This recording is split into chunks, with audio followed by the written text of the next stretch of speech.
ذکر چې نبی علیه الصلاۃ والسلام نا عبداللہ ابن عمر رضی اللہ تعالی عنہ روایت کی فرمائی کہ الصیام والقرآن، نبی علیہ الصلاۃ والسلام ارشاد فرمائے روزہ و قرآن یشفعان للعبد، دا دواړه بنده لپاره سفارش کوي.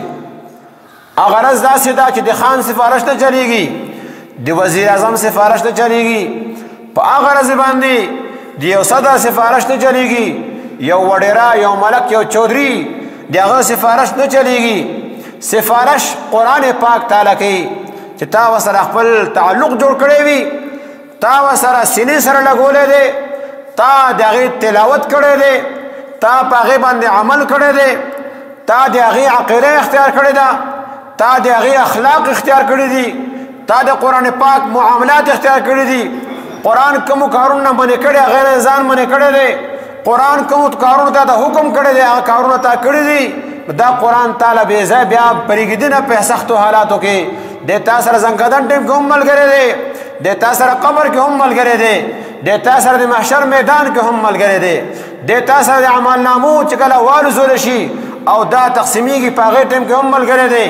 کله چې اعمال تړلی کېږي قرآن پاک تا سره ملګری دی، او کله چې دا پل صراط باندې پورې کېږي او هلته کې د رڼا ضرورت وي نو یسعا نورهم بین ایدیهم، د قرآن رڼا به تا مخکې او ساخي طرف ته روانې ده، قرآن تا سره هلته کې هم ملګری دی.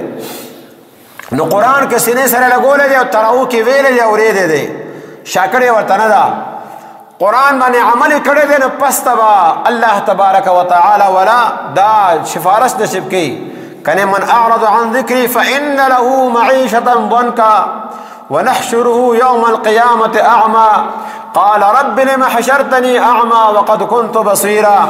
قرآن سره تعلق نو شاکړی و وته عمل په نو کړی نه تلاوت کړو نو الله ول دنیا جنوم تنګي لن تنګي، کورونه غټ غټ جوړ کړی وي، گاڑی وسته کوم دی وي، جپسونه قانون نوم لګیدلی وي، سکون نه وي، سکون نه وي، آرام سکون وته نه دی. آرام دي شزونه ډیر دي لیکن شیشه چې زړه کې دنه سکون نازي هغه ورسره نشته دی، دغه د وجه نه پریشان دي. کله یو ځل زماله تعویذ وکا، کله بل ځل زماله تعویذ وکا. بچو حالات داسې دي، د کور حالات داسې دي، رور سره سجالو کو، تر سره سجالو کو، انګور سره سجالو کو، بدغه پریشانیان دي، هر سره پریشانای کړي. د څه دی وجه الله ول جن قرآن د شاکولو دی وجه دنیا کې ژوند تنګ کی او د قیامت پر ورځ باندې ونحشره یوم القیامة اعما، هغه ورځ باندې به بیا روند را پاسول کېږي. قال رب لم حشرتني اعما وقد كنت بصيرا، ربا زما خو دنیا کې سترګې ما خو بهر څه لیدل او نن زه تا روند راوچت کړم، دا ولې؟ الله بس فرمایي كذلك اتتك آیاتنا فنسیتها وكذلك اليوم تنسى. زما قرآن راغلو او پای کې تا ته عقیده ښودلی شوې وه، تا هغه نه اختیار کړې. زما قرآن راغلو او هغې کې دا تا ته ویلو چې مونځ کوه، تا مونځ نه کړې. زما قرآن راغلو پای کې ما تا ته ویلو چې خپل معاملات صحیح کړه، تا معاملات نو صحیح کړي. ما تا ته د روژې حکم را کړو، تا روژه نه ونیولې. ما تا د زکات حکم را کړو، تا زکات ټیکس ګڼه، بوج جزا منې ګڼو. ما تا د صدقه فطر حکم را کړو، تا صدقه فطر نه ورکو. ما تا ته د حج حکم کړو، تا حج تا باندې فرض او تا حج نه کو. احکامات مې داخېدلي وو او تا په هغې باندې عمل نه کو، نن تړون به پاسولی کېږي. وکذلک اليوم تنسى، دنیا کې د قرآن ته شاوه ایر کړی دی، نن ما تیر کړلی، زه او زما خواته مه راځه، ړوند به پاسولی کېږي. او که نه قرآن سره تعلق نو بیا قرآن هو سره تعلق دی، لولې هم عمل پې هم کوي، بیا دې تعالی ملګرتیا کوي، دې ستا سفارش کوي. یشفعان للعبد، رجا بسوي يقول الصيام اے ربي اے زما ربا اني منعته الطعام والشهوات بالنهار فشفعني. دې ما د ورځې د خوراک کاک نه منې کړو، د ځان باندې مزدوري کوله، د ځان نه دیاړي کوله، د ګاډې چلاو، د ریړۍ باندې ولاړو، د بیل وو، د ذمہداري کوله، تجارت یې کو، لیکن خوراک کاک نه چې کوم دی هغه ما منې کړو. لہذا زما سفارش د دوباره کې قبول کا. الله تبارک وتعالی به د روزې سفارش قبلی. او هغه سفارش څه شی دی؟ هغه سفارش دا ده چې د جهنم نه بچو ساته او دته چې تنده ملاو نشي، دته حوض کوثر اوبه ملاوي شي او دته ریان جنت ته کوم دی داخل شي. دا سفارش به د روزه تعالی پاره کوي. دا دومره چې موږ ځان کړو د اس نه زی د بدلی الله تبارک وتعالی به مونږ ته راکوي، لیکن هغه بدله هغه ودار ده، نغده نه ده. د هغې د وجې نه موږ ته معلومه نه ده او کوم شی چې نغد وي هغه مونږ ته ښکاري دا به چې کله دا سترګې بندې شلې حقیقي سترګې کولاوې شلې پس ته به پته لګي چې روژه مونږ ته څومره فایده راکړله. او دویم شی قرآن پاک ویقول القرآن، قرآن پاک به وي منعته النوم باللیل، شپې مې دی د خوب نه منې کړی و، تراو کې ولاړو تهجدو کې ولاړو زه یې لوستلم یا زه اورېدلم. نو چې تراویح کښېنه سرونه نبی علیه الصلاة والسلام فرمای الله تبارک و تعالی په تاسو باندې روجې فرض کړي دي او ما تاسو لپاره سنت ګرځولي دي د شپې تراویح. دا زما طریقه ده. اوس منګه د الله حکم خو منو لیکن د پیغمبر طریقه به یو هم نه منو. که هغه پیغمبر مونږ ته کومه طریقه چې ښیي مونږ د هغې نه خلاف کو، هغه د مونځ طریقه ښیي مونځ زمونږ د هغې نه خلاف وي. زکات چې کومه طریقه هغه ښوله هغې نه مونږ خپل مرضۍ مطابق زکات ورکو.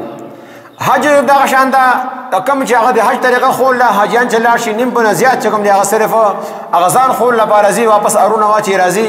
د حج چې کوم هغه احکامات دي کومې طریقې دي هغې کې هغوی بس فرایض مونږ ادا کړو، سنت به خپل کار کوي. ظاهري شکل صورت کې هم مونږ نبی علیه الصلاة والسلام پرېښی دی، په خورا اسکاک کې هم د هغه طریقه مونږ پرېښې ده، هر یو شي کې مونږ د هغه طریقه پرېښې ده. نو هغه کې یو طریقه تراویح دي، تراویح مونږ پرېښې دي. بالخصوص نوی نسل ځوانان چې کوم دي هغه ډېر زیات ستړي دي او هغه د موبایل نه وزګارېږي نه، ماښام ټایم کې هغه بیا دغه هغو څخه ټایم نه چې قرآن پاک واوري. نو ای ځوانانو یا که بوډاګان یئ که په ولاړ نه کېږي په ناستې کوئ، لیکن دا ودرېږئ دې ته دې لپاره په دې نیت باندې چې سبا 50,000 کاله ورځ را روانه ده او هغې ورځې باندې مال یو سفارشي پکار دی.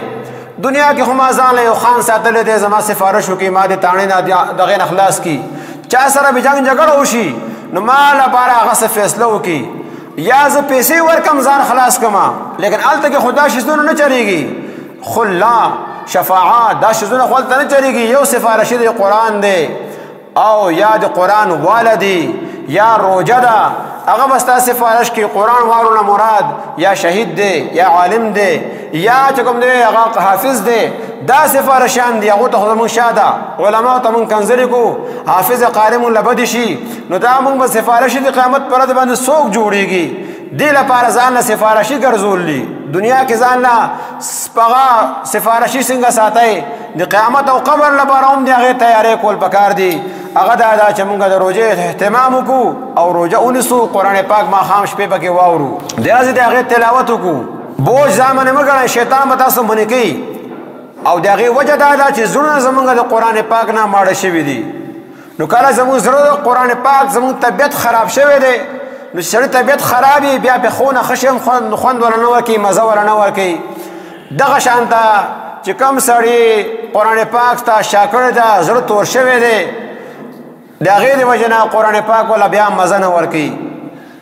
مسلمان چې نن ناجوړ دی د قرآن ځکه موړ دی چې لاسي بابا څه وایي وی بلبل خوښ وي په بوستان کې، کرم خوښ وي په ډیران کې، چینجی ډیران کې خوشحاله دی او بلبله دا باغ ځان نه ګوري شین ځای ګوري هلته خوشحاله وي.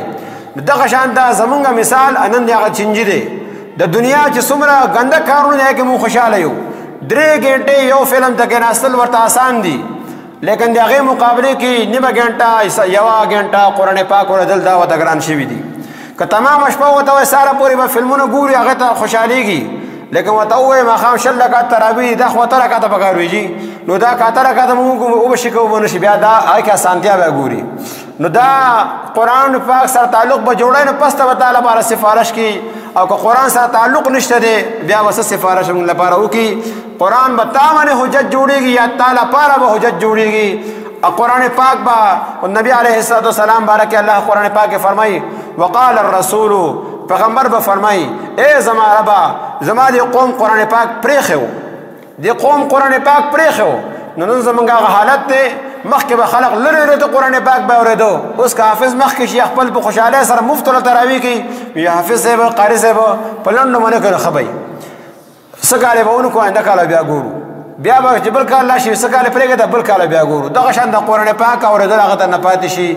نو دې سره تعلق چې جوړی نو دی به څه وایي چې شپې زه اورېدی ما دې د خوب نه وښکلی دی فشفعنی فیه زما سفارش هم قبول کا فیشفعان د دواړو سفارش به الله تبارک وتعالی قبلی او ما الله تعالی زه ټولو مسلمانانو له به د جهنم نه دا روجه دا قرآن پاک اخلاصي نو لہذا مونږ له پکار دا دي چې مونږ خپل تعلق قرآن پاک سره جوړ کړو ګناهونه په دې کې پرېږدو